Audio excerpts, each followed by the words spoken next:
It's a clerical error, Ewan. And frankly, it's offensive that you'd try to hold the company hostage for 47 grand over a typo. So sign the amendment or hand over your badge. That was how 18 years of loyalty evaporated in a single breath. There was no preamble. There was no polite conversation about the weather or the quarterly projections. There was just the flat, sterile hum of the air conditioning and the piece of paper sliding across the laminate table toward me. I'd love to know where you folks are tuning in from today. Drop your city or country in the comments below. It's always amazing to see how far these stories travel. My name is Ewan. I am 52 years old, and I have a habit of needing things to be parallel. When I sit at a table, I align the edge of my notebook with the edge of the desk, and I place my pen exactly perpendicular to both. It's not an obsession, just a way of creating a little bit of order in a chaotic world. I've worked in industrial air filtration sales for nearly 2 decades. It isn't the kind of job that people make movies about. I don't wear Italian suits, and I don't have power lunches with martinis. I sell massive, ugly metal boxes that sit on the roofs of factories and hospitals, scrubbing the air so that people inside don't get sick. It's technical, unglamorous work that requires knowing the difference between a particulate filter and a gas phase absorber. For most of my career, the company, distinctively named Clearflow Systems, was family-owned. The owner, a man named Arthur, knew the names of my kids. He knew that my daughter, Sarah, was in her 3rd year of veterinary school, and that the tuition was bleeding me dry. He knew I drove a sedan with 200,000 miles on it because I prioritized the mortgage and the tuition over looking flashy. Then Arthur retired. He sold the company to a private equity firm based in a glass tower 3 states away. Everything changed within a month. The free coffee in the break room, which used to be decent, was replaced by a vending machine that charged $1.50 for brown sludge. The mood in the office shifted from a cooperative hum to a paranoid silence. And then they sent us Silas. Silas was the new regional director. He was 30 years old, wore suits that were too tight in the shoulders, and spoke in a language of buzzwords that meant absolutely nothing. He didn't know how an air filter worked, and he didn't care. To him, we were just lines on a spreadsheet. He had a recurring physical tic that drove me up the wall. Whenever he was annoyed or feeling superior, which was often, he would pick at the cuticle of his thumb until it bled. I stayed out of his way. I kept my head down, aligned my notebook, and made my calls. My territory was the heavy industrial sector: steel mills, food processing plants, places that smelled like sulfur and hot grease. It was hard selling. You couldn't charm these clients. You had to know your math, and you had to show up in steel-toed boots, not loafers. The trouble started in November. I had been working on a lead for 6 months. It was a massive retrofitting project for a pharmaceutical packaging plant just outside the city limits. They needed to replace their entire intake and exhaust system to meet new federal regulations. It was the kind of job that could make a year's quota in one hit. The commission structure in my contract, the one I had signed 5 years prior, and which had been honored ever since, was straightforward. I received a base salary, which was modest, and a commission of 3% on gross sales. For anything over $1 million, the commission jumped to 4% on the total amount. It was an accelerator clause, designed to incentivize us to chase the whales. The pharmaceutical project was priced at $1.2 million. I did the math on the back of an envelope one night in my kitchen. 4% of $1.2 million was $48,000. After taxes, that would pay off the rest of Sarah's tuition for the year and put a new roof on the house, which had been leaking since the spring rains. It wasn't just money. It was breathing room. It was the ability to sleep through the night without doing mental arithmetic about credit card interest rates. I worked that deal like my life depended on it. I drove to the plant 14 times. I walked the roof with their facility manager, a guy named Miller who didn't trust salespeople. I measured the ductwork myself. I sat in their conference room and redlined blueprints until my eyes blurred. Silas, predictably, was useless. "Why is this taking so long, Ewan?" he asked me one afternoon, leaning against my cubicle wall. He was picking at his thumb. "You're burning gas and time. Just offer them a 10% discount and close it." "I can't do that, Silas," I said, not looking up from my spread of schematics. "If I drop the price 10%, we lose the margin, and the commission accelerator doesn't kick in. Plus, they don't want a discount. They want assurance that the system won't fail. It's a trust sale. Trust doesn't pay the electric bill, Silas sneered. Volume does. You old-timers overthink everything. He walked away, leaving a faint scent of expensive cologne and that underlying smell of the office. The sharp, metallic tang of the ozone from the big copy machine down the hall. That smell, that dry, static charge scent of heated toner and paper, always seemed to hang heaviest in the air when Silas was around. I ignored him. I knew Miller. If I offered a discount too early, he'd think the product was cheap. I held firm. 2 weeks before Christmas, Miller called me. All right, Ewan, he said. His voice was gravelly, distorted by the bad reception inside the plant. You win. The board approved the budget. Send over the final contract. I hung up the phone and sat there for a long time. The office was quiet. The fluorescent lights hummed overhead. I took my pen, a heavy stainless steel Parker jotter that I'd had for a decade, and clicked it once. It was a solid mechanical sound. Click. Done.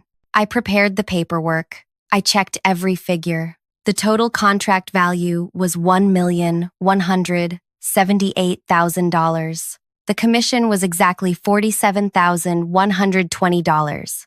I submitted the signed contract to the billing department. I saw the sales log update on the shared server. My name, the client's name, and that beautiful 7-figure number. Silas walked by my desk an hour later. He stopped. He looked at the screen, then at me. He didn't smile. He didn't say good job. He just frowned, picked at his thumb, and walked into his office, closing the door. That should have been my first warning. The pay period came and went. I checked my bank account. The base salary was there. The commission was not. I told myself it was a processing delay. These things happened, especially with a deal this size. I waited another 2 weeks. The next pay cycle arrived. Still nothing. I walked down the hall to the HR office. The HR manager was a woman named Brenda. Brenda had survived the acquisition by making herself invisible. She was nice enough, but she had the nervous energy of a prey animal, constantly scanning for hawks. Hey, Brenda, I said, leaning on her doorframe. I think there's been a glitch with the commission for the pharma project. It's been a month. Brenda didn't look up from her keyboard. She kept typing, her shoulders hunched. You need to talk to Silas, Ewan. Silas? Why? It's a payroll issue. It's not a payroll issue, she said, her voice dropping to a whisper. She finally looked at me, and I saw genuine pity in her face. Just talk to Silas. He put a hold on it. A cold feeling started in the center of my chest. Not a sudden drop, but a slow, creeping freeze. I walked back to my desk. I aligned my notebook. I aligned my pen. Then I got up and walked to Silas's office. The door was open. He was on the phone, laughing at something. He saw me, held up a finger, and finished his call with a leisurely pace that was clearly a power move. He hung up and swiveled his chair toward me. Ewan, what's up? The commission for the pharma deal, I said. Brenda says you put a hold on it. Ah, that? He leaned back, clasping his hands behind his head. Yeah, we need to discuss that. There's a problem with the calculation. There's no problem, I said, keeping my voice level. 3% base, 4% over $1 million. The contract is over $1 million. The math is simple. Well, see, that's the issue, Silas said. He sat forward, his face composing itself into a mask of fake concern. The private equity partners, the folks upstairs, they've been reviewing legacy contracts. Yours is a legacy contract, Ewan. The accelerator clause. It's not sustainable. It was a mistake in the original drafting years ago. We can't pay 4%. It wipes out our profitability on the unit overhead. It's in my contract, I said. It's been honored for 5 years. It was an error, he repeated, harder this time. We're correcting it. We're going to pay you a flat 2%. That's the new standard for the sales team. I did the math instantly. 2% of 1.1 million was roughly 23,000. He was trying to cut my pay in half. You can't do that, I said. I sold that job based on the incentive. I put the work in. You can't change the terms after the deal is signed. Silas sighed, as if I were a slow child. Ewan, listen to me. The company is restructuring. We need team players. If we pay you that 47 grand, we have to cut budget elsewhere. Maybe lay off a tech. You don't want that on your conscience, do you? It was such a transparent, manipulative lie that I almost laughed. But I didn't laugh. I thought about the tuition bill sitting on my kitchen counter. I want what I earned, Silas. I have a signed contract. His expression darkened. The fake friendliness evaporated. We'll see. I'll run it up the flagpole. He dismissed me with a wave of his hand. I went back to work, but the focus was gone. I spent the next 3 days in a fog of anxiety. I pulled out my copy of my employment agreement from my file cabinet at home. I read it. The language was clear. Accelerator clause effective immediately upon gross sales exceeding. There was no ambiguity. On Friday afternoon, at 4 p.m., an email landed in my inbox. Subject: urgent. Contract amendment. It was from HR, CCing Silas. Please come to the conference room immediately. I grabbed my notebook. I grabbed my steel Parker pen. I walked down the hallway. The smell of ozone from the copy room was intense today, sharp and stinging in my nostrils. It reminded me of the electrical storms we used to get in the summer, the kind that broke the heat but left damage in their wake. I walked into the conference room. Silas was there. Brenda was there, looking at her lap. And there was a third person, a lawyer I didn't recognize, a man in a gray suit who looked bored. Silas didn't offer me a seat. Sit down, Ewan, he said. I sat. I placed my notebook on the table. I aligned it with the edge. I took out my pen and set it down, parallel to the notebook. We've reviewed your situation, Silas said. He pushed a document toward me. It was a single sheet of paper, densely packed with text. This is a mutual agreement to modify your compensation plan, retroactive to the start of this quarter. It standardizes your commission to 2%. It corrects the clerical error in your legacy contract. And if I don't sign it? I asked. Silas smiled, but it didn't reach his eyes. Then we have to terminate your employment for cause, insubordination, refusal to accept company policy. And if we fire you for cause, Ewan, you get 0 commission, not 2%, 0. And we'll fight your unemployment claim. You're an expensive relic, Ewan, he added, the words landing like stones. And honestly, we're doing you a favor by letting you keep the base salary at all. So just sign the waiver and stop acting like you earned that money. I looked at the paper. It was an ultimatum. Sign away $24,000 or lose the job and the entire $47,000. They knew I had a mortgage. They knew about Sarah's school. They had leveraged my life against me. The lawyer checked his watch. Brenda shifted in her seat. This is illegal, I said softly. It's at-will employment, the lawyer said. His voice was dry, like shifting sand. We can change the terms of employment at any time. You can accept the new terms, or you can resign. Those are the options. I looked at Silas. He was picking at his thumb again. A tiny bead of blood was forming near the nail. He looked confident. He held all the cards. I was 52. Getting a new job in this market, at my age, with a termination for insubordination on my record, it would be a nightmare. My heart was hammering against my ribs, a frantic, caged rhythm. I needed that money. But more than that, I needed the job to keep paying the bills while I looked for something else.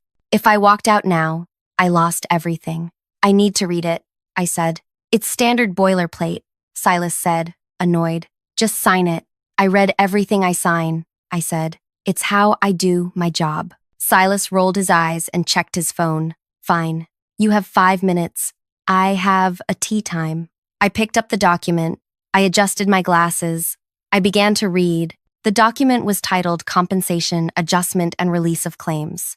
It was nasty. It stated that I acknowledged the previous commission rate was an error. It stated that I agreed to the new rate of 2%. It stated that I waived any right to sue for back pay. It was a total surrender. I read slowly. The room was silent, except for the hum of the ventilation and the wet sound of Silas worrying his cuticle. Paragraph 1, definitions. Paragraph 2, the new rate. Paragraph 3, the waiver. I got to the bottom of the page. There was a section for employee remarks, addendums, followed by the signature line. It was a small box, usually meant for things like copy received or minor clarifications. My mind was racing. I felt a surge of anger so hot it almost made me dizzy, but I forced it down. I forced it into the cold, logical part of my brain, the part that organized papers and calculated airflow resistance. They were arrogant. They were lazy. Silas was checking his phone. The lawyer was looking out the window. Brenda was staring at her shoes. They weren't watching me. They were just waiting for the result. I gripped my pen. The heavy stainless steel felt cool in my hand. Do you have a problem with paragraph 4? I asked, pointing to a random section. Silas didn't even look up. It's standard, Ewan. Just sign. Okay, I said. I'm signing. I lowered my head. I moved my hand to the paper. I didn't sign immediately. Instead, I moved my pen to the blank lines in the remarks section.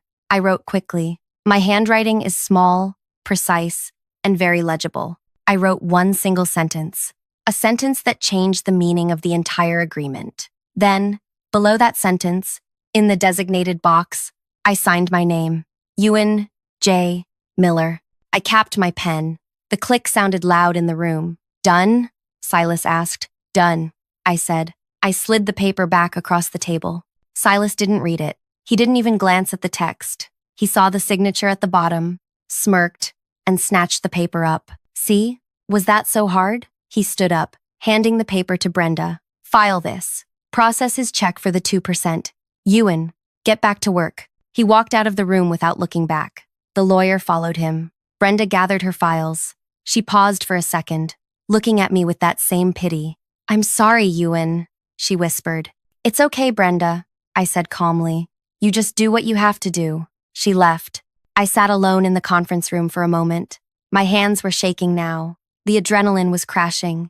I had just gambled everything on the assumption that Silas was as sloppy as he was greedy. I stood up, aligned the chair with the table, and walked out.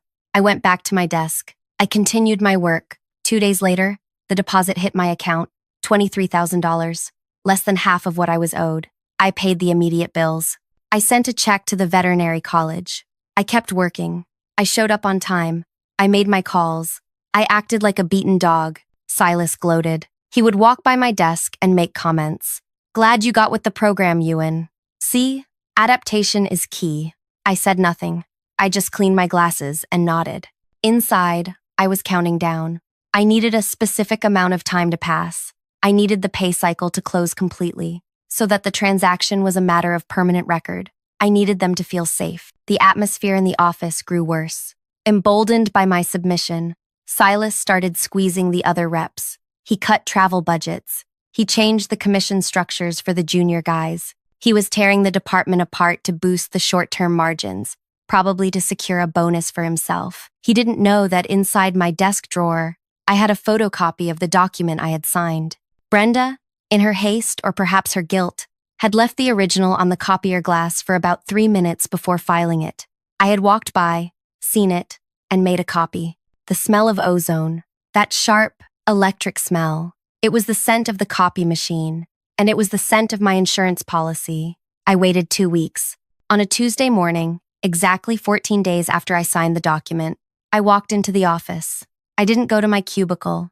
I went straight to the break room, poured a cup of the terrible vending machine, coffee, and then walked to Silas's office. He was there, feet on his desk, reading a sports magazine. Silas, I said. He looked up, annoyed. What now? I'm busy. I'm resigning, I said, effective immediately. He laughed, a short, barking sound. Okay, well, don't expect a severance package. You quit, you get nothing. I don't need a package, I said. I just need my final paycheck and the remainder of my commission. He frowned, lowering the magazine. What remainder? We paid you. You signed the agreement. You got the 2%. I did sign the agreement, I said. But I think you should read it again. I don't need to read it, he snapped. I wrote it. Actually, I said. The lawyer wrote it, but I added an addendum, and you accepted it. I didn't accept anything, he said, his face reddening. You countersigned the file copy, Silas, and you processed the payment based on that document. That constitutes acceptance of the terms. Get out, he said. Get out before I call security. I'm leaving, I said, but I'll be sending a demand letter to legal for the remaining balance, plus the penalty fees. You're delusional, he spat. I turned and walked away. I packed my box. I took my stapler, my framed photo of Sarah, and my notebook. I left the company laptop. As I walked to the elevator, I could hear Silas shouting for Brenda. Bring me the Ewan file. Now. I pressed the down button. My heart was light. For the first time in months, I didn't feel the weight of the office on my shoulders. I felt the cool, smooth metal of my Parker pen in my pocket.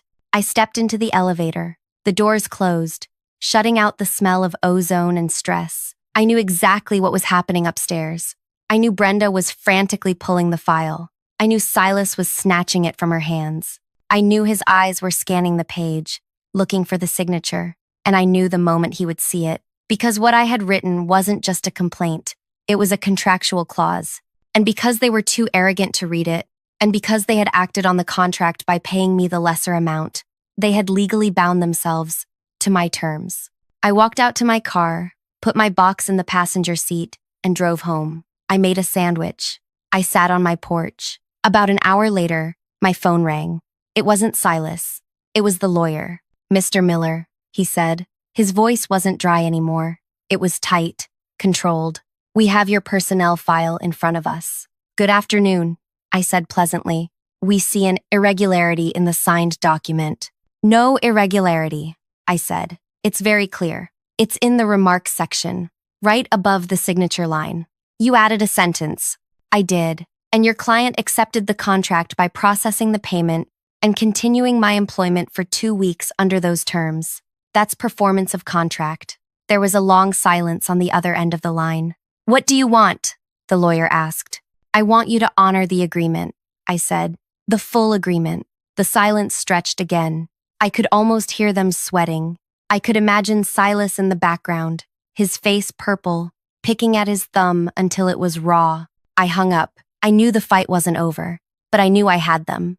I had turned their own weapon, the paperwork, the bureaucracy, the sheer indifference to detail, against them. Now, I just had to wait for the check. But to understand why they were so terrified, you have to understand exactly what I wrote. It wasn't just a demand for money. It was a trap that triggered a specific audit clause that the company's own compliance handbook required. I had spent 18 years reading the manuals. I knew the rules better than they did. The next morning, I didn't go to work. I sat at my kitchen table with a cup of good coffee, the stuff I brewed myself, and waited. At 10 a.m., a courier arrived. He handed me a large envelope. It wasn't a check. It was a cease and desist letter. They were going to play hardball. They were claiming fraud. They were claiming I had defaced company property. They were threatening to sue me for the $23,000 they had already paid. I read the letter. I aligned it with the edge of the table. I took out my pen. I smiled. They really didn't get it. They thought this was about a sales commission. They didn't realize that by challenging the contract now, they were opening a door they would desperately wish they had kept shut. I picked up my phone and dialed a number. Not a lawyer, not the labor board. I dialed the number for the State Inspector General's Office for Public Works. "Hello," I said when the receptionist answered. "My name is Ewan Miller.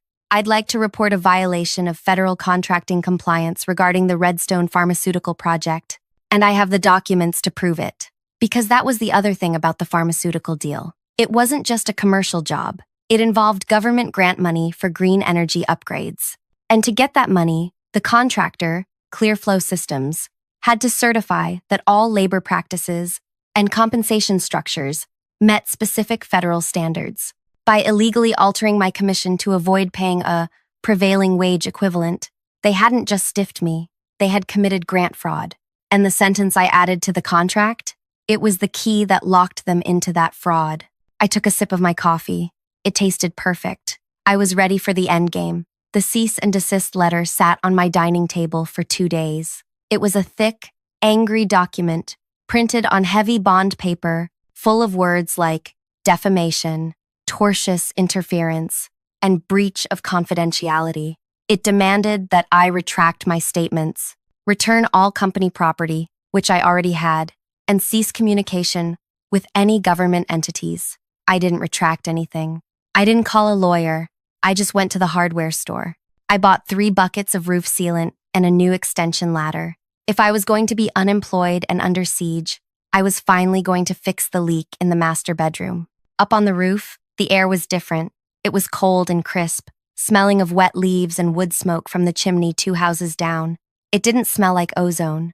It didn't smell like fear. I spent 3 days up there, scraping away old tar and applying the fresh seal. It was methodical work. Scrape, clean, apply, smooth, Parallel lines. Everything in order. My phone rang constantly.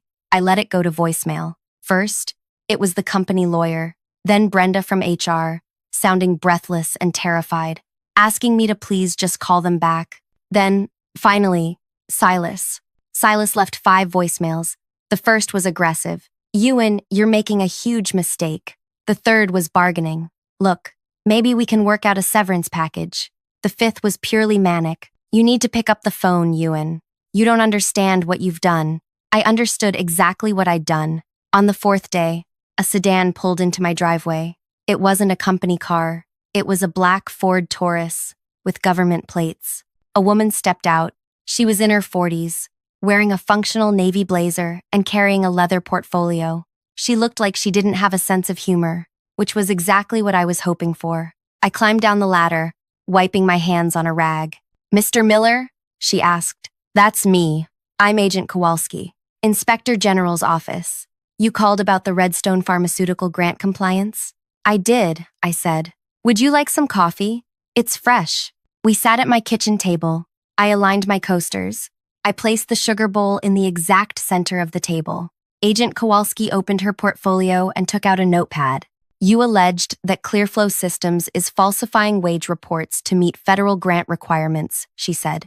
"That's a serious accusation." "It is," I agreed. "The Redstone project is funded by the Green Infrastructure Bill. That bill mandates that all contractors pay prevailing wages and honor existing commission structures for skilled labor and sales engineering to prevent predatory underbidding. If they alter compensation retroactively to inflate margins, they're in violation of the grant terms. It's fraud. And you have proof?" "I have the contract," I said. "And I have the modification they forced me to sign. But more importantly, I have the proof that they accepted my terms, which explicitly stated that the wage reduction was a violation." She looked at me, puzzled.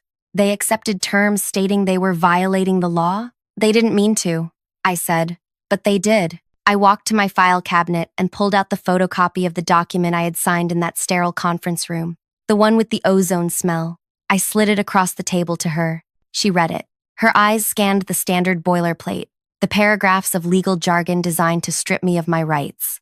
Then her eyes reached the bottom of the page. She stopped. She leaned in. A slow, small smile appeared on her face. "They processed the payroll based on this?" she asked. "They did. The check cleared 2 weeks ago. And nobody flagged this?" "Silas was in a hurry," I said. "He wanted to make his tea time." Agent Kowalski closed her notebook. She looked at me with a newfound respect. "Mr. Miller," she said, "I think I need to pay a visit to your former employer. Would you be willing to come in for a formal deposition?" "I'd be happy to," I said. "Actually," she said, checking her watch, "I'm heading over there now to secure their records before they have a chance to misplace anything. Since you're the whistleblower, your presence isn't required, but," she trailed off, looking at the document again. "It might be helpful if you were there to identify the original signatories." I put on my best jacket. I put my Parker pen in my pocket. We drove to the glass tower in her car. Walking back into that building felt surreal. It had only been a few weeks, but it felt like a lifetime. The receptionist looked up, saw me, and her eyes went wide. She started to reach for the phone, but Agent Kowalski flashed her badge. "Don't make any calls," Kowalski said calmly. "We're going to the executive suite." We rode the elevator up. The silence was heavy. The smell of the building hit me again. That recycled air, the faint scent of carpet cleaner and toner. But it didn't make my stomach knot up this time. This time, I was the one bringing the storm. We walked straight past the assistants and into the main conference room, the same one where they had slid the paper across the table to me. Silas was there. So was the company lawyer, the man with the dry voice, and a new man, someone older, in a very expensive suit. This must have been the private equity partner. They were in the middle of a heated discussion, papers strewn across the table. When we walked in, the room went dead silent. "Who is this?" the partner barked. "You can't just walk in here." "Federal Inspector General's office," Kowalski announced, placing her badge on the table. "And you know Mr. Miller." Silas looked like he had seen a ghost. His face was pale, clammy. He was picking at his thumb so hard I could see a smear of blood on his cuff. "This is harassment," the lawyer said, standing up. We have already sent a cease and desist to this former employee. He is disgruntled and, sit down, Kowalski said. It wasn't a shout. It was a command. The lawyer sat. We are investigating a report of grant fraud regarding the Redstone contract, Kowalski said. Specifically, the manipulation of sales commissions to bypass overhead caps. That's ridiculous, the partner said, glaring at Silas. We adhere to all compliance standards.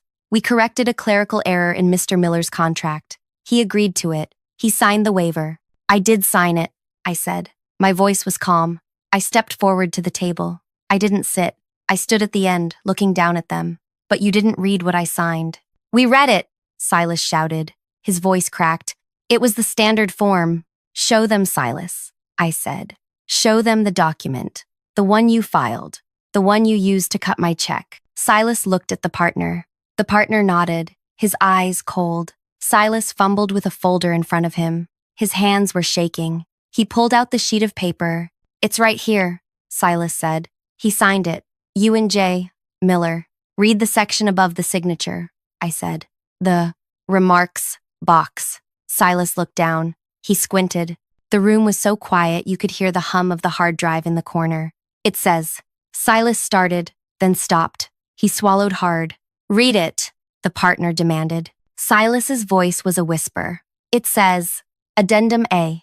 Acceptance of this reduced payment constitutes company admission that the original debt remains valid. Remaining balance of $24,120 is acknowledged as overdue, payable, net 30 days. Failure to remit balance voids this waiver and constitutes a confession of noncompliance with federal regulation 52.22(2-4), grant fraud. Silence. Absolute, crushing silence. The partner snatched the paper from Silas's hand. He read it himself. His face went from red to a terrifying shade of purple. He looked at the lawyer. Did you see this?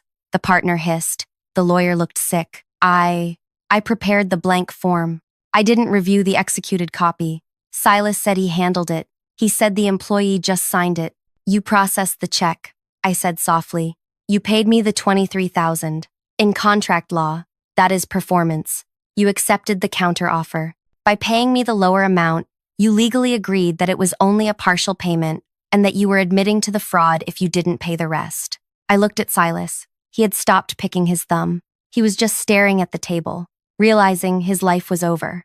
You tried to steal $47,000 from me, I said. And because you were too arrogant to read one sentence, you just admitted to the federal government that you're defrauding a multi-million-dollar grant. Agent Kowalski stepped forward.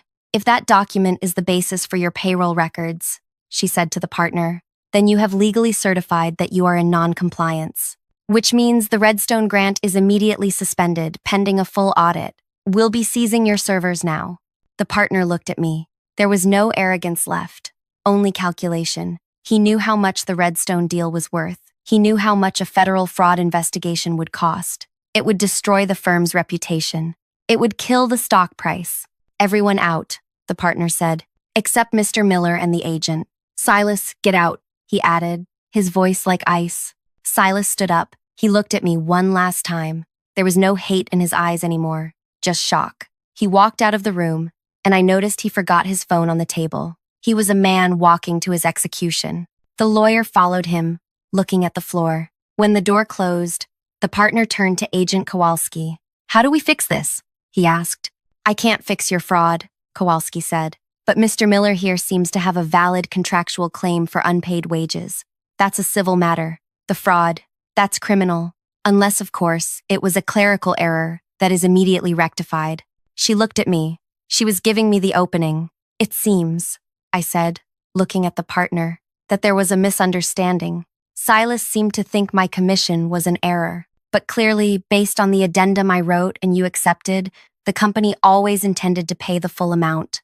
The partner didn't hesitate. He was a predator, and he knew when he was caught in a trap. He pulled a checkbook from his inside jacket pocket.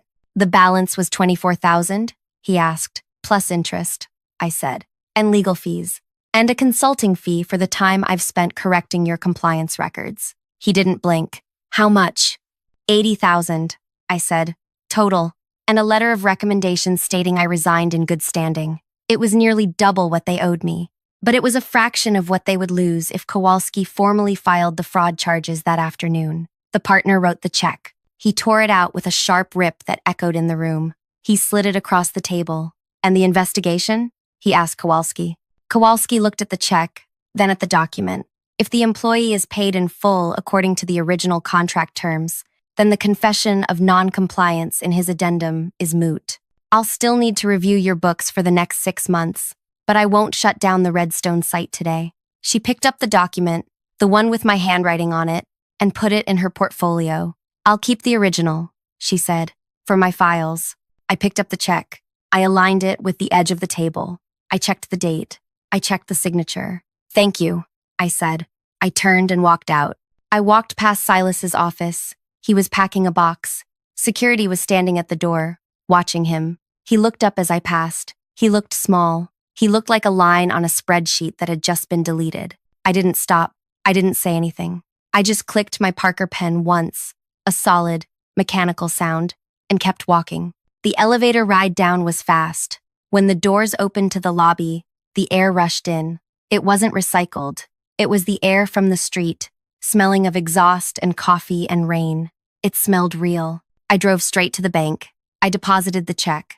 The teller raised an eyebrow at the amount, but I just smiled and told her I'd had a very productive week. Then I drove home. I finished the roof that afternoon. I sat on the peak of my house, looking out over the neighborhood. I could see the elementary school, the grocery store, and the distant skyline where the glass tower stood. I took out my phone and called Sarah. "Hey, Dad," she answered. She sounded tired. Exams were coming up. "Hey, sweetie," I said. "I just wanted to let you know. I transferred the tuition money. For next semester, too." There was a pause. "Dad, are you sure? I can take another loan." "I'm sure," I said. Worked out. We're good. You just focus on those animals." "Thanks, Dad. You're the best." I hung up. The sun was setting. The light was turning. That deep, bruised purple that happens right before twilight. I looked at my hands. They were stained with roof tar. They were rough, but they weren't shaking. I thought about Silas. I thought about the partner. I thought about the millions of dollars moving through invisible wires, controlled by people who never touched the things they sold. They thought they could erase me because I was quiet. They thought because I aligned my pens and followed the rules, I was weak. They forgot that rules are a double-edged sword. If you hold the blade right, you can cut through anything. I had my money, I had my dignity, and I had a roof that didn't leak. That was enough. I climbed down the ladder, cleaned my brushes, and put everything back in its place. Parallel, organized, ready for whatever came next. Thanks for listening to my story. It's been a wild ride, and if there's one takeaway, it's this. Always read the fine print, especially the parts you write yourself. If you enjoyed this, please hit that like button and subscribe. It really helps the channel, and I've got plenty more stories from 30 years in the trade. Stay safe out there, and don't let anyone tell you what you're worth.